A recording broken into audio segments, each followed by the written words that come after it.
అందరూ కూర్చోవాలి అన్న, సైలెంట్ గా ఉన్న. మన పార్టీ వ్యవస్థాపకులు నందమూరి తారక రామారావు గారికి మన జాతీయ ప్రధాన కార్యదర్శి నివాళులు అర్పించే కార్యక్రమం జరుగుతుంది. దయచేసి అందరూ కూర్చోండి. జోహార్ అన్న ఎన్టీఆర్, జోహార్ అన్న ఎన్టీఆర్, జోహార్ అన్న ఎన్టీఆర్. జై తెలుగుదేశం, జై చంద్రబాబు గారు, జై లోకేష్ బాబు గారు. అన్న మీరందరూ కూడా కొద్దిగా అన్న సైలెంట్ అన్న, మీరందరూ అన్న గ్యాప్ తీసుకోవాలి. మీరు లేండి ప్రణవ్, ఇక్కడ కూడా క్లియర్ చేసుకోమని అన్న. అందరూ వెనక్కి రావాలన్న. అన్న ఏసీలు రానివ్వండి, ఏసీలు రానివ్వండి, ఫ్యాన్ కాల్ తగలండి దయచేసి. అన్న ఏసీస్ రావాలి దయచేసి. అట్లాంటి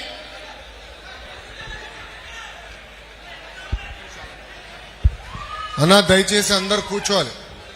కూర్చోవాలంటే ఎన్నిక రండి, దయచేసి అర్థం చేసుకోవాలి. మళ్ళీ ఇబ్బంది పడతారు అందరూ. గురుగారు మిమ్మల్ని నుంచున్న వాళ్ళని కొంచెం ఎన్నికనే రండి భయ్. గాలంతా మీరే లాగేస్తున్నారు, వాళ్ళకి రాట్లా, గొడవ పెడుతున్నారు. ఓకే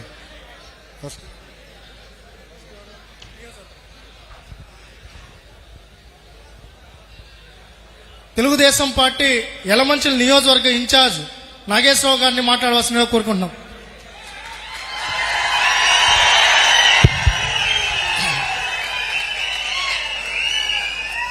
తెలుగుదేశం పార్టీ కుటుంబ సభ్యులందరికీ కూడా ముందుగా అభినందన తెలియజేసుకుంటున్నాను. గౌరవనీయులు యువ నాయకులు, తెలుగుదేశం పార్టీ జాతీయ కార్యదర్శి, మా ఐటీ మంత్రి అయిన ఈ రాష్ట్రానికి దిశాదర్శించే నాయకులు మన లోకేష్ గారికి, ఎదుగున్న పెద్దలకు, ఇక్కడికి ఇచ్చేసిన తెలుగుదేశం పార్టీ కుటుంబ సభ్యులకు అందరికీ కూడా పేరు పేరున మహిళా సోదరులకు కూడా నా యొక్క నమస్కారం తెలియజేసుకుంటున్నాను. అయ్యా, మన ప్రభుత్వం వచ్చి 8 నెలలు కావస్తుంది. మరి అనేకమైన అభివృద్ధి కార్యక్రమం చేసుకుంటూ ముందుకు వెళ్తున్నాం. అదేవిధంగా ఇక్కడ సీటు కేటాయించడంలో కొంత ప్రాబ్లం ఉన్నా మరి చంద్రబాబు నాయుడు గారి నాయకత్వంలో, మీ నాయకత్వంలో అందరికి కూడా, ప్రజలందరికీ కూడా, కార్యకర్తలకు అందరికీ కూడా మంచి నమ్మకం ఉంది.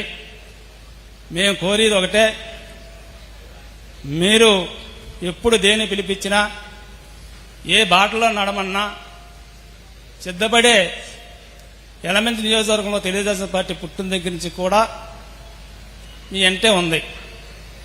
దానికి అనుగుణంగా పార్టీని మనం కూడా కాపాడాల్సిన బాధ్యత ఉంది. కాబట్టి మీరు ఏదైతే ఈ రాష్ట్రంలో ఫార్ములా ప్రవేశపెట్టారో 3 పార్టీలకి, ఆ పద్ధతిలో ఇక్కడ కార్యక్రమాలు చేస్తే తప్పనిసరిగా పార్టీ కార్యకర్తలకు న్యాయం జరుగుతుంది. అదేవిధంగా ఈ ప్రాంతంలో ఎక్కువ ఇండస్ట్రీ ఉన్నాయి. ఎవరైతే ఫస్ట్ నుంచి ఇండస్ట్రీలో కాంట్రాక్టులు కానీ ఉద్యోగాలు కానీ చేస్తున్నారో ఈరోజు కూడా వైసీపీ వాళ్ళ యొక్క ఇండస్ట్రీలో కొనసాగుతున్నారు. మన కార్యకర్తలు ఈరోజు కూడా ఉపాధి లేక, కంపెనీలో ఎటువంటి పనులు లేక చాలా కొద్ది అసంతృప్తులు ఉన్నారు. దీన్ని సరిచేసే బాధ్యత కూడా తమ తీసుకోవాలని కోరుతున్నాను. అదేవిధంగా ఎన్ఓబి కానీ, మత్స్యకారులు కానీ అనేకమైన ప్యాకేజీ పెండింగ్ ఉన్నాయి. దాన్ని కూడా మనం అమలు చేసి తప్పనిసరిగా మీరు ఏ పార్టీకి సీట్ ఇచ్చినా, ఎవరికి సీట్ ఇచ్చినా మీ నాయకత్వంలో 80% మన పార్టీ ఉంది కాబట్టి ఇక్కడ గెలిపించడానికి సిద్ధంగా ఉన్నారు. కాకపోతే ఇక్కడ ఎంఆర్ఓలు కానీ, అదేవిధంగా పోలీస్ డిపార్ట్మెంట్ కానీ, ఎండోస్ కానీ, ఇరిగేషన్ కానీ, వీళ్ళందరికీ కూడా ఒకసారి మీరు చెప్పినట్టు ఇండస్ట్రీ ఇన్ఛార్జ్ మంత్రి గారితో కానీ, మా జిల్లాలో, ఉమ్మడి జిల్లాలో ఈ రాష్ట్ర అధ్యక్షులు కూడా ఉన్నారు కాబట్టి మీ నాయకత్వాల్లో సరిచేసి ఇంకా ఏవైనా ప్రాబ్లమ్స్ ఉంటే తప్పనిసరిగా మన ఫార్ములా ప్రకారంగా ఈ నిధులు కానీ విధులు కానీ అమలు చేసే బాధ్యత అప్పచెప్పి దాన్ని అమలు చేసేటట్టుకు చర్యలు తీసుకుంటారని, అదేవిధంగా ఈరోజు తమరు శంకుస్థాపన చేసిన రోడ్లో చాలామంది ఎక్కువ టీడీపీ వాళ్ళకు కూడా వాళ్ళ తాలూకా అభిప్రాయం తీసుకొని వాళ్ళు కూడా కొంత న్యాయం చేస్తారని, మరి ఇంకా ఎన్ఓబి కానీ మరి అదేవిధంగా గొరపూడి ఇష్టాంపాలెం ఇలాంటి పంచాయతీలో కొత్తగా భూసేకరణ చేస్తున్నారు. ఆ భూసేకరణలో వాళ్ళకి చాలా ఇబ్బందులు పడుతున్నారు. దాన్ని కూడా తమ దృష్టికి 2-3 సార్లు పెద్ద సార్ దృష్టి తీసుకెళ్ళాం కాబట్టి దాన్ని కూడా పరిశీలించి సాగునీటు తాగునీటు కార్యకర్తల అభిప్రాయాలు కూడా పరిగణలో తీసుకొని న్యాయమైన పద్ధతిలో ఈ నియోజకవర్గాన్ని నడిపించడానికి మీరు సరైన నాయకత్వాన్ని మాకు ఇచ్చి నడిపిస్తానని కోరుకుంటూ ఇంత మంచి అవకాశం మీకు అందరి మరోసారి అభినందన తెలియజేసుకుంటూ సెలవు తీసుకుంటున్నాను. Thank you.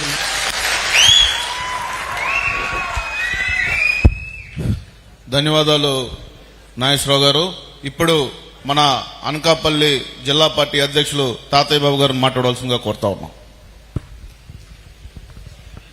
ఈనాటి కార్యక్రమానికి ముఖ్య అతిథిగా వచ్చినటువంటి అన్న లోకేష్ అన్న గారికి, అదేవిధంగా కుటుంబ సభ్యులందరికీ కూడా నా నమస్కారాలు. తెలుగుదేశం కుటుంబ సభ్యులందరికీ కూడా నమస్కారాలు. మరి ఈరోజు మొట్టమొదటిగా మన అనకాపల్లి జిల్లాకి పర్యటనలో ఎలమంచిలో రావడం చాలా సంతోషమైన విషయం. లోకేష్ గారు అన్న గారు మరి ఎలమంచిలకి అయితే ఒక ప్రత్యేకత ఉంది. మనకి లాస్ట్ యువగలంలో కూడా నడిచే పాదయాత్ర చేసేటప్పుడు కూడా మరి అత్యధిక మన అనకాపల్లి జిల్లాలో 5 రోజులు అన్నగారు ఈ కాన్స్టిట్యున్సీ నడిచి అందరినీ కూడా ఆ రోజే మంచి చైతన్యం తీసుకొచ్చి కార్యకర్తలందరినీ కూడా మంచి ఉత్సాహపరిచినటువంటి మన ఎలమంచిల కాన్స్టిట్యున్సీలో మళ్ళా మొట్టమొదటిగా మన జిల్లాలో కూడా ఇక్కడికి రావడం కూడా సంతోషమైన విషయం. మరి ఏదైతే ఎలమంచిలి తెలుగుదేశానికి మంచి పట్టున్నటువంటి నియోజకవర్గం మొదటి నుంచి కూడా పెద్దలు చలపతిరావు గారు అవనాయండి, లేదా ఎప్పుడైనా సరే తెలుగుదేశానికి ఒక కంచుకోవడం ఉన్నటువంటి మన అనకాపల్లి పార్లమెంట్లో ఎలమంచిలి ఒకటి. అటువంటి ఎలమంచిలి ఇష్యూస్ ఇప్పుడే మన లోకేష్ అన్న గారు మాట్లాడి కార్యకర్తలతో, ఉత్తమ కార్యకర్తలందరితో కూడా మాట్లాడి ఏ విధంగా కార్యకర్తలకి మనోధైర్యం ఇవ్వాలన్నది కంప్లీట్ గా చెప్పడం జరిగింది. మనకున్నటువంటి కుటుంబంలో ఏదైనా చిన్న చిన్న సమస్యలున్నా అన్ని కూడా పెద్దల దృష్టిలోకి తీసుకెళ్లడం జరిగింది. ఎప్పుడైనా సరే తెలుగుదేశంలో ఉన్నటువంటి ప్రతి కార్యకర్త కూడా గర్వంగా ఉండేటట్లుగా తయారు చేస్తారని చెప్పేసి కోరుకుంటూ, మరి ఏదైనా అతి తక్కువ టైంలో 83 రోజుల్లోనే 1 కోటి సభ్యత్వాలు తీసుకొచ్చినటువంటి ఘనత మన లోకేష్ అన్న గారిది. రాష్ట్రంలో ఏ పార్టీ కూడా ఎక్కడా లేనటువంటి సభ్యత్వాలు 1 కోటి సభ్యత్వాలు అతి తక్కువ టైంలోనే పూర్తి చేశాం.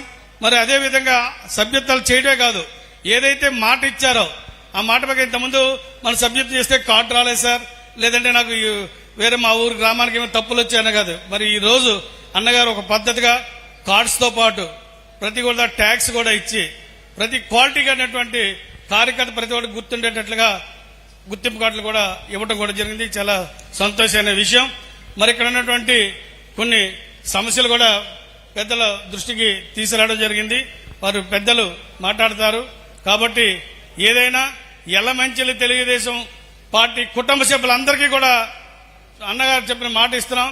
ఏ కార్యకర్త కూడా అన్యాయం జరగకుండా అందరికీ కూడా ఓ పద్ధతి వల్ల సీరియల్ గా కూడా న్యాయం జరిపించాలని చెప్పేసి కోరుకుంటూ ఈ అవకాశం ఇచ్చినటువంటి మన పెద్దలందరూ కూడా నా నమస్కారాలు తెలియజేస్తూ సెలవు తీసుకుంటాను.